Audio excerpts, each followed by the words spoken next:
Bienvenue sur Des Polémiques. Aujourd'hui, petite vidéo dans laquelle on va parler rapidement du tir de roquette qui a causé la mort d'une dizaine d'enfants druzes dans le nord des territoires occupés. Un tir de roquette qui a été imputé au Hezbollah qui nie toute responsabilité. Donc on va en parler rapidement et comme d'habitude, on va aller aussi un petit peu plus loin en parlant aussi de Trump et des rumeurs concernant des enfants gazaouis envoyés au Vatican. Mais d'abord, on va commencer par cet extrait dans lequel on peut voir un soldat de Tsahal se réjouir des destructions causées par son armée tout en étant présent en France pendant les Jeux Olympiques pour soutenir la délégation israélienne.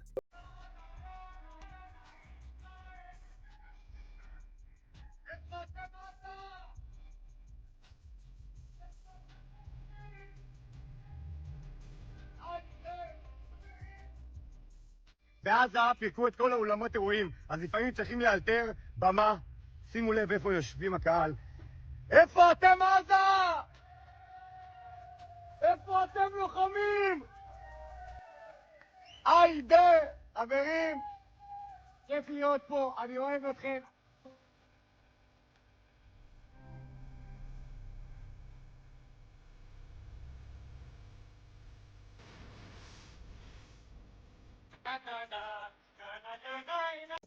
Bon, qu'un sioniste se comporte de la sorte, moi ça m'étonne pas, c'est plutôt cohérent.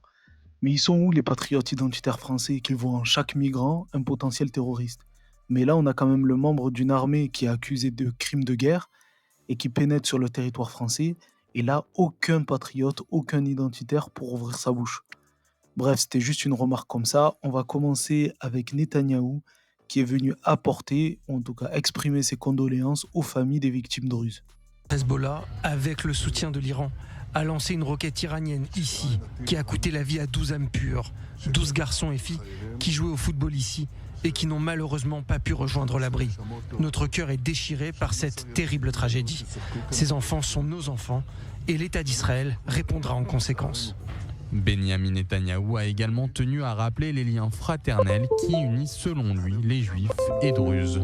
Nous avons une alliance pour la vie, mais malheureusement, c'est aussi une alliance de moments de deuil et de chagrin. Nous vous embrassons. C'est intéressant parce qu'il parle d'alliance. Et une alliance implique nécessairement deux entités distinctes à la base, hein. Gardez bien ça en tête, car on vous montre une partie qui est calme, sereine, comme si la communauté druze était en accord avec le gouvernement israélien. Pourtant, le ministre des Finances israélien a été jeté comme un malpropre, lui.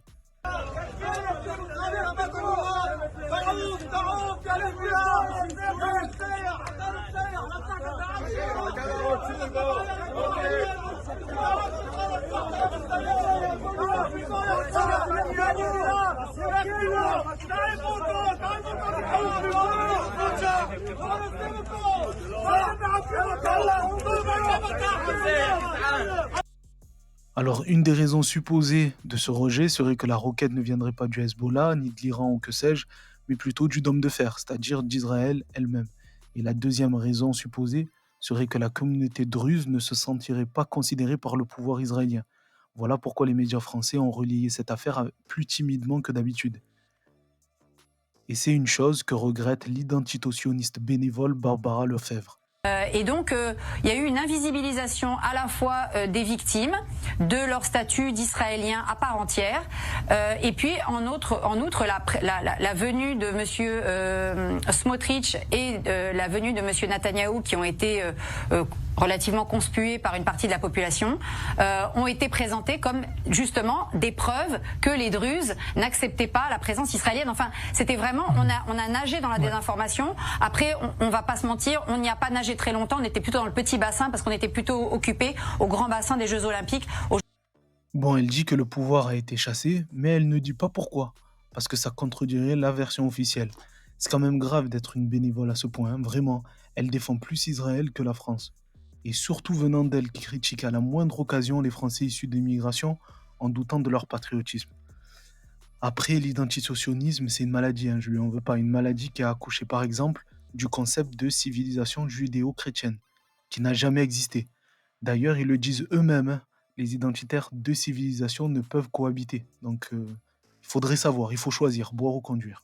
L'islam ne pose pas un problème religieux, mais c'est un problème de coexistence de deux systèmes. Or, on a quand même, pour ceux qui ont un peu étudié la chose, ou qui vivent dans ces quartiers, ou qui ont étudié l'histoire, c'est quand même deux civilisations que tout oppose. Or, jamais dans l'histoire du monde, deux civilisations ont coexisté longtemps sur un même sol, sans que l'une finisse par tuer l'autre. C'est tellement faux ce qu'il dit. On a l'exemple des Juifs au Moyen-Orient qui ont cohabité avec les musulmans, les chrétiens en Égypte, pareil, les Juifs séfarades dans le Maghreb, la cohabitation entre musulmans et chrétiens en Espagne. On a même l'exemple des Antilles qui ont vu venir des peuples avec des cultures, des civilisations différentes, etc. etc. Après, c'est comme partout, l'homme, il n'aime pas rester trop longtemps en paix. Il finira toujours par faire la guerre, même dans un groupe de même civilisation, de même culture. Hein. La plupart des pays européens étaient chrétiens et pourtant ils se sont massacrés pendant des siècles. Bref, il ne faut pas trop en demander à ces news. Hein, et pour en revenir à notre sujet, on nous dit qu'Israël ne fera rien sans l'aval des États-Unis, chose qui est aussi très fausse.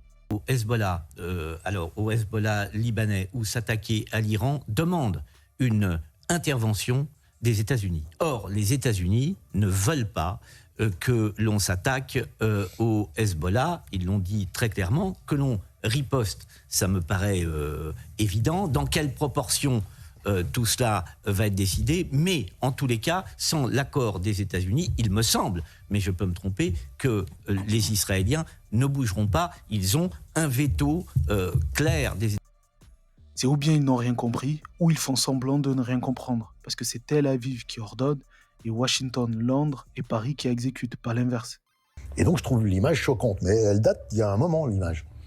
Et en parallèle, il y a un type qui met que le CRIF n'est pas content et qu'il a demandé des explications. Le CRIF, c'est une association allouée de 1901 quand même. Et le mec va demander des explications au président de la République française, de dire dites donc, vous avez dit que vous étiez pour le cessez-le-feu. Non, attends, nous on n'est pas d'accord. Expliquez-vous là. Pardon. Et là, Netanyahou, le petit téléphone à Netanyahou. J'ai pas dit ça. Hein. En fait, j'ai dit cessez-le-feu, mais cessez-le-feu intensif.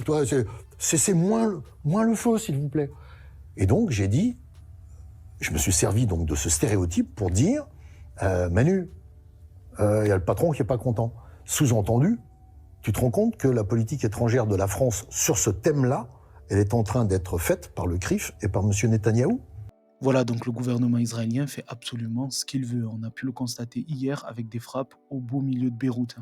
Et ça arrive seulement quelques jours après que Bibi ait été acclamé au Congrès américain. Est-ce que c'est un hasard? Speaker, the Prime Minister of the State of Israel.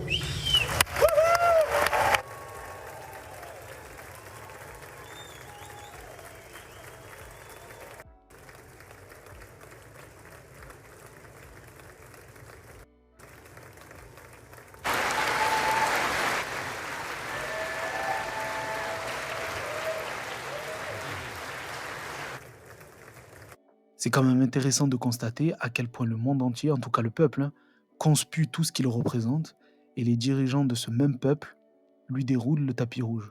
Et c'est pas prêt de s'arrêter, parce que pour les États-Unis, à moins d'un retournement de situation digne de l'attaque des Titans, les États-Unis vont avoir Trump réélu cette année. Et qu'est-ce qu'il a fait récemment, Trump? Il a invité Bibi à son domicile personnel.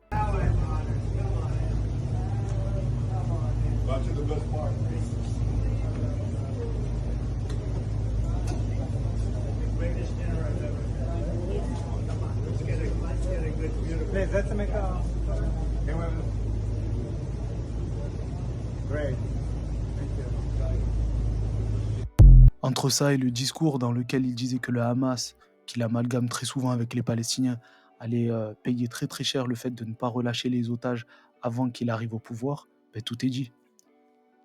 Il est full sioniste et ensuite il vient jouer le chrétien pieux, etc. en parlant de la cérémonie d'ouverture des Jeux Olympiques à Paris. C'est un acteur en fait. J'ai trouvé que la cérémonie d'ouverture était une honte. La moquerie de la peinture La Seine. Les catholiques et les chrétiens du monde entier sont indignés. Ils peuvent faire certaines choses, mais j'ai trouvé cela terrible. Pouvez-vous dire qu'aux prochains Jeux Olympiques, si vous êtes président, vous aurez assez d'influence sur les organisateurs pour que nous ne soyons pas, vous savez, en train d'insulter les chrétiens? Nous n'aurons pas de scène comme ils l'ont dépeint l'autre soir. Je pense simplement que je suis pour tout le monde. Vous comprenez? Vous me connaissez mieux que la plupart des gens. Alors là, moi, je comprends pas. Comment on peut être chrétien, suivre les enseignements de Jésus et être sioniste? C'est impossible pour moi. C'est une notion qui m'échappe. En réalité, peu importe la religion, comment on peut suivre des valeurs morales communes à toutes les religions monothéistes ou bouddhistes et ne pas combattre le sionisme? Bref, je voulais aussi vous partager cette histoire où des enfants gazaouis auraient été envoyés au Vatican pour subir des sévices. Écoutez. 68 enfants gazaouis auraient été amenés au Vatican par l'intermédiaire d'Israël. C'est ce qu'affirme le journal turc Sabah dans une publication relatant la disparition de 68 enfants gazaouis qui auraient été envoyés au Vatican via Israël avec le risque d'y être abusés sexuellement. Selon Sabah, la christianisation et l'assimilation ne sont pas les vrais objectifs de l'Église, qui choisit surtout des enfants orphelins réfugiés, prétextant leur venir en aide. En 2014 déjà, le Vatican avait été accusé par les Nations Unies dans un rapport au sujet de pratiques liées à la pédophilie. Dans de nombreux pays où des églises lui sont affiliées, le Vatican couvre les allégations d'abus sexuels contre des prêtres, permettant ainsi l'abus de dizaines de milliers d'enfants. Il est donc évident que si des enfants gazaouis se retrouvent sous l'autorité du Vatican, ils risquent fortement de subir le même sort que les milliers d'autres. Mais d'où viennent ces enfants? Selon une enquête menée dans 31 pays européens par le collectif de journalistes Lost in Europe, 18 292 enfants migrants non accompagnés ont disparu entre 2018 et 2020 en Europe. Donc si c'est avéré, on aura comme très souvent dans les conflits armés, des monstres qui profitent de la détresse des réfugiés, en particulier des enfants, pour alimenter des réseaux pédocriminels ou de vente d'organes par exemple. C'est pas du complotisme, ça a déjà été documenté. Que ce soit en Ukraine ou pour les migrants qui essayent de traverser la Méditerranée, il y a une opacité voulue concernant les disparitions d'enfants. Demandez-vous pourquoi. Voilà, dites-moi ce que vous en pensez du peuple qui rejette le sionisme pendant que nos dirigeants le servent. N'hésitez pas à vous abonner, c'est gratuit, partagez la vidéo et mettre un pouce. Je vous donne rendez-vous très vite, En attendant, prenez soin de vous, c'est important. Respirez un bon coup, dans tous les cas, on est ensemble. Ciao.